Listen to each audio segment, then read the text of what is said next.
ഭാഷാനയം. Indian ഭരണഘടന പ്രകാരം ഹിന്ദി ഭാഷയെ ഇന്ത്യയുടെ ഔദ്യോഗിക ഭാഷയായി അംഗീകരിച്ചിരുന്നു. എന്നാൽ ഹിന്ദി സംസാരിക്കാത്ത ചില സംസ്ഥാനങ്ങൾ, പ്രത്യേകിച്ച് ദക്ഷിണേന്ത്യൻ സംസ്ഥാനങ്ങൾ ഇത് അംഗീകരിക്കാൻ ഒരുക്കമായിരുന്നില്ല. ഇംഗ്ലീഷ് ആയിരിക്കണം ഔദ്യോഗിക ഭാഷ എന്നവർ ആവശ്യപ്പെട്ടു.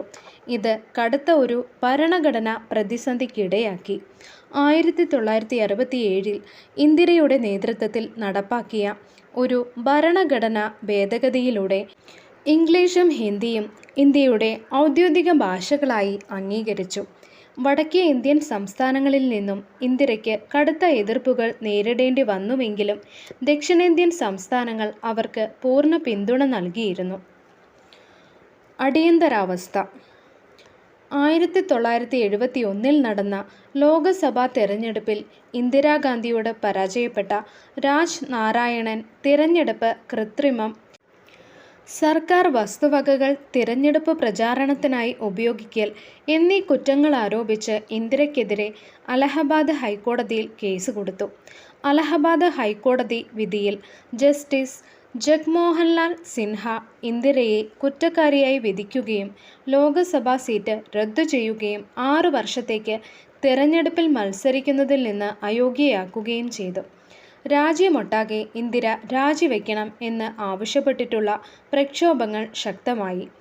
ജയപ്രകാശ് നാരായണൻ്റെയും മൊറാർജി ദേശായിയുടെയും നേതൃത്വത്തിൽ നടന്ന പ്രക്ഷോഭങ്ങൾ ഡൽഹിയിൽ നിയമസഭ, പ്രധാനമന്ത്രിയുടെ വസതി എന്നിവയോട് ചേർന്നുള്ള നിരത്തുകൾ ജനങ്ങളെക്കൊണ്ട് നിറച്ചു.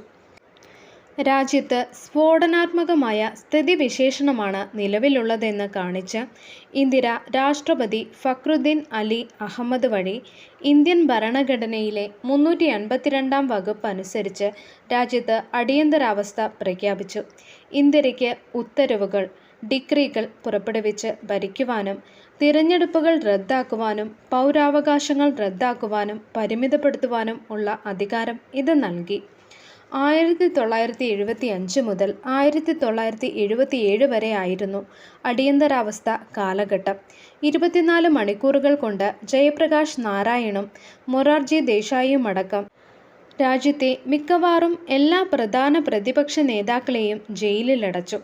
ലാൽ കൃഷ്ണ അദ്വാനി, അടൽ ബിഹാരി വാജ്പേയി, അശോക് മേത്ത കൂടാതെ കേരളത്തിലെ പ്രമുഖ ഇടതുപക്ഷ നേതാക്കളായ പിണറായി വിജയൻ, VS അച്യുതാനന്ദൻ തുടങ്ങിയവർ അന്ന് അറസ്റ്റ് ചെയ്യപ്പെട്ടു. അടിയന്തരാവസ്ഥ പ്രഖ്യാപിച്ച് 1 മാസം തികയുമ്പോഴേക്കും ഏതാണ്ട് 50,000-ഓളം വരുന്ന ആളുകൾ ജയിലിലടയ്ക്കപ്പെട്ടു. ഭരണഘടന അനുവദിച്ചു തരുന്ന പ്രധാന പൗരാവകാശങ്ങളെല്ലാം അടിയന്തരാവസ്ഥ കാലത്ത് ലംഘിക്കപ്പെട്ടു. കുറ്റവാളികളെയും രാഷ്ട്രീയ എതിരാളികളെയും അമർച്ച ചെയ്യാൻ പോലീസിന് വ്യാപകമായ അധികാരങ്ങൾ കൊടുത്ത ഇന്ദിര പത്രസ്വാതന്ത്ര്യവും അഭിപ്രായ സ്വാതന്ത്ര്യവും നിഷേധിച്ചു. RSS, ജമാഅത്ത്-ഇ-ഇസ്ലാമി തുടങ്ങിയ സംഘടനകളെ നിരോധിച്ചു. ജനങ്ങൾക്ക് പണിമുടക്കാനും സമരം ചെയ്യുവാനുമുള്ള അവകാശം നിഷേധിക്കപ്പെട്ടു. കസ്റ്റഡി മരണങ്ങളും വ്യക്തികളുടെ തിരോധാനങ്ങളും സാധാരണ സംഭവങ്ങളായി. ആദ്യം പുതിയ നിയമങ്ങൾ ലോക്സഭയിൽ കോൺഗ്രസ് ഭൂരിപക്ഷം ഉപയോഗിച്ച് പാസാക്കിയിരുന്നെങ്കിലും ഇതിന് വേഗത പോരായെന്ന കാരണം പറഞ്ഞ് പാർലമെൻറ്റിനെ മറികടന്ന് ഇന്ദിര പ്രസിഡന്റിൻ്റെ ഒപ്പോടുകൂടി നേരിട്ട് നിയമങ്ങൾ പാസാക്കി തുടങ്ങി. ഇന്ദിരയുടെ ഇളയ മകൻ സഞ്ജയ് ഗാന്ധി നിർബന്ധിത വന്ധ്യവൽക്കരണവും ചേരികൾ ഒഴിപ്പിക്കലും നടപ്പിലാക്കി. Vinoba Bhave, Mother Teresa, JRD Tata, Khushwant Singh എന്നീ പ്രമുഖർ അടിയന്തരാവസ്ഥയെ പിന്തുണച്ചിരുന്നു. 1971 യുദ്ധത്തിനു ശേഷം ഒരു സാമ്പത്തിക സുരക്ഷ കൈവരിക്കുന്നതിന് ഇത്തരം നടപടികൾ ആവശ്യമാണെന്ന് ഇവർ അഭിപ്രായപ്പെട്ടിരുന്നു. അടിയന്തരാവസ്ഥ കാലത്ത് ഇന്ദിര രാജ്യത്തിൻ്റെ വികസനത്തിനായി 20 ഇന പരിപാടികൾ കൊണ്ടുവന്ന് നടപ്പിലാക്കി. രാജ്യത്തിൻ്റെ വ്യാവസായിക പുരോഗതിയും സമ്പദ് വ്യവസ്ഥയും ജനങ്ങളുടെ ഉൽപാദനക്ഷമതയും അടിയന്തരാവസ്ഥ കാലത്ത് വൻതോതിൽ വർദ്ധിച്ചു. 1971 യുദ്ധത്തിനെ തുടർന്നുള്ള സാമ്പത്തിക പ്രതിസന്ധിയിൽ നിന്ന് രാജ്യം കരകയറുകയും സമ്പദ് വ്യവസ്ഥ വൻപിച്ച പുരോഗതി കൈവരിക്കുകയും ചെയ്തു. 19 മാസത്തിനു ശേഷം 1977 ഇന്ദിര അടിയന്തരാവസ്ഥ പിൻവലിച്ച് രാജ്യത്ത് തിരഞ്ഞെടുപ്പ് പ്രഖ്യാപിച്ചു. തിരഞ്ഞെടുപ്പ് പ്രഖ്യാപിച്ചാൽ കോൺഗ്രസ് വൻ ഭൂരിപക്ഷത്തോടെ തെരഞ്ഞെടുക്കപ്പെടും എന്ന ഇന്ദിരയുടെ ഉപദേശകരിൽ നിന്ന് കിട്ടിയ നിർദ്ദേശമായിരുന്നു ഇന്ദിരയെ രാജിവെക്കാൻ പ്രേരിപ്പിച്ചതെന്ന് കരുതപ്പെടുന്നു.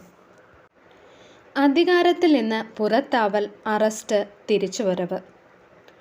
ജയപ്രകാശ് നാരായണന്റെ നേതൃത്വത്തിൽ നടന്ന പ്രക്ഷോഭങ്ങൾക്കൊടുവിൽ പൊതു തെരഞ്ഞെടുപ്പ് നടത്താൻ ഇന്ദിര നിർബന്ധിതയായി. തുടർന്ന് നടന്ന 1977 പൊതു തെരഞ്ഞെടുപ്പിൽ കോൺഗ്രസ് പരാജയപ്പെട്ടു. ഇന്ദിരാഗാന്ധി റായ് ബറേലി മണ്ഡലത്തിൽ ജനതാ പാർട്ടി സ്ഥാനാർത്ഥിയായ രാജ് നാരായണനോട് പരാജയപ്പെട്ടു. തുടർന്ന് ജനതാ പാർട്ടിയിലെ മൊറാർജി ദേശായി ഇന്ത്യയുടെ പ്രധാനമന്ത്രിയായി തിരഞ്ഞെടുക്കപ്പെട്ടു. തെരഞ്ഞെടുപ്പിന് തൊട്ടുമുൻപ് അന്തരിച്ച ഫക്രുദ്ദീൻ അലി അഹമ്മദിൻ്റെ പിൻഗാമിയായി നീലം സഞ്ജീവ റെഡ്ഡി രാഷ്ട്രപതി സ്ഥാനത്തേക്ക് അവരോധിക്കപ്പെട്ടു. തിരഞ്ഞെടുപ്പിൽ പരാജയപ്പെട്ട ഇന്ദിരാഗാന്ധിക്ക് ജോലിയോ വരുമാനമോ ഭവനമോ ഇല്ലാത്ത അവസ്ഥയായി. കോൺഗ്രസ് പാർട്ടി പിളരുകയും ജഗ്ജീവൻ റാമിനെ പോലെയുള്ള പ്രമുഖ കോൺഗ്രസ് നേതാക്കൾ ജനതാ പാർട്ടിയിലേക്ക് ചേക്കേറുകയും ചെയ്തു.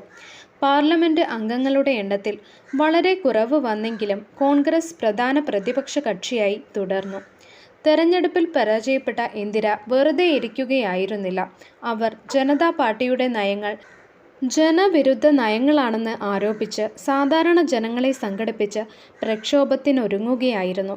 ഇന്ദിരയുടെ വർദ്ധിച്ചു വരുന്ന പിന്തുണയും ഇന്ദിര പങ്കെടുക്കുന്ന യോഗങ്ങളിലെ വൻ ആൾക്കൂട്ടവും ജനതാ പാർട്ടിയെ ഭയത്തിലാഴ്ത്തി. ജനതാ പാർട്ടിയിലെ മുൻനിര നേതാക്കളായിരുന്ന മൊറാർജി ദേശായിയും ചരൺ സിംഗും തമ്മിൽ ഇന്ദിരയെ അറസ്റ്റ് ചെയ്യുന്നതിനെ ചൊല്ലി അഭിപ്രായ വ്യത്യാസമുണ്ടായിരുന്നു.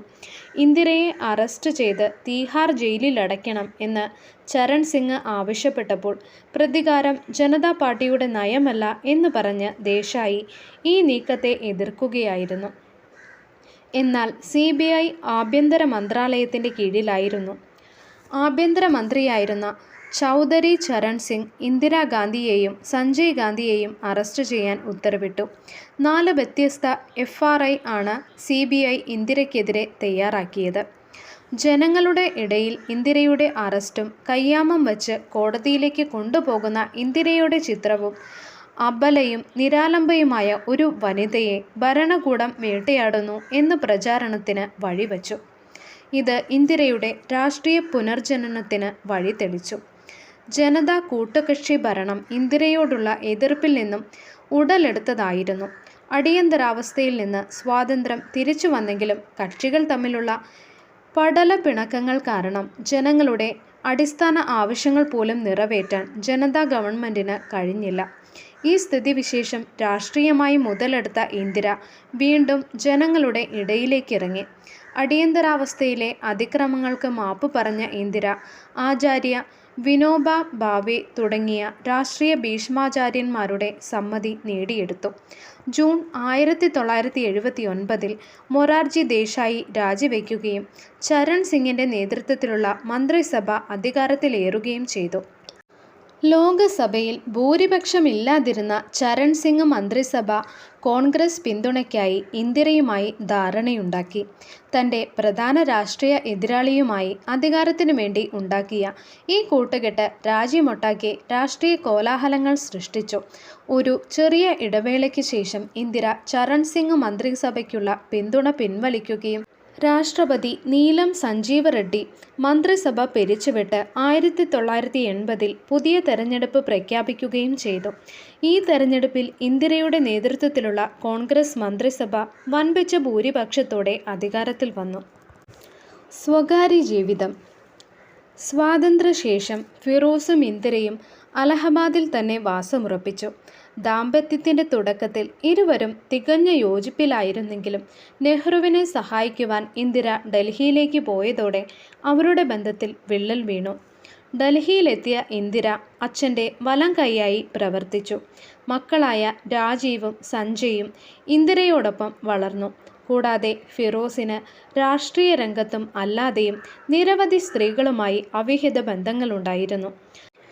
പാർലമെൻറ്റ് അംഗമായിരുന്ന താരകശ്വേരി സിൻഹ, മെഹ്മുന സുൽത്താന, സുഭദ്ര ജോഷി തുടങ്ങിയവരുമായുള്ള ഫിറോസിൻ്റെ വഴിവിട്ട ബന്ധം ഇന്ദിരയെ അസ്വസ്ഥയാക്കിയിരുന്നു. 1982 ഇന്ത്യയിലെ ആദ്യത്തെ പൊതു തിരഞ്ഞെടുപ്പിൽ റായ്ബറേലിയിൽ നിന്ന് ഫിറോസ് ഗാന്ധി മത്സരിച്ചു.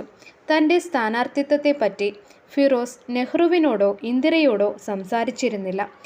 പാർലമെൻറ്റിലേക്ക് തിരഞ്ഞെടുക്കപ്പെട്ടെങ്കിലും ഫിറോസ് ഡൽഹിയിലെത്തി ഒറ്റയ്ക്ക് ജീവിക്കാനാണ് താൽപ്പര്യപ്പെട്ടത്. അഴിമതിക്കെതിരെയുള്ള നിലപാടുകളിലൂടെ ഫിറോസ് ഇതിനകം ശ്രദ്ധ നേടിയിരുന്നു. ജീവൻ രക്ഷാ മേഖലയിലുള്ള അഴിമതി അദ്ദേഹം തുറന്നു കാട്ടിയതിനെ തുടർന്ന് നെഹ്റുവിൻ്റെ അടുത്ത ആളായിരുന്ന ധനകാര്യമന്ത്രിക്ക് രാജിവെക്കേണ്ടി വന്നു. ഇന്ദിര ഫിറോസ് ദാമ്പത്യം ഏതാണ്ട് അവസാനിച്ച മട്ടിലായി.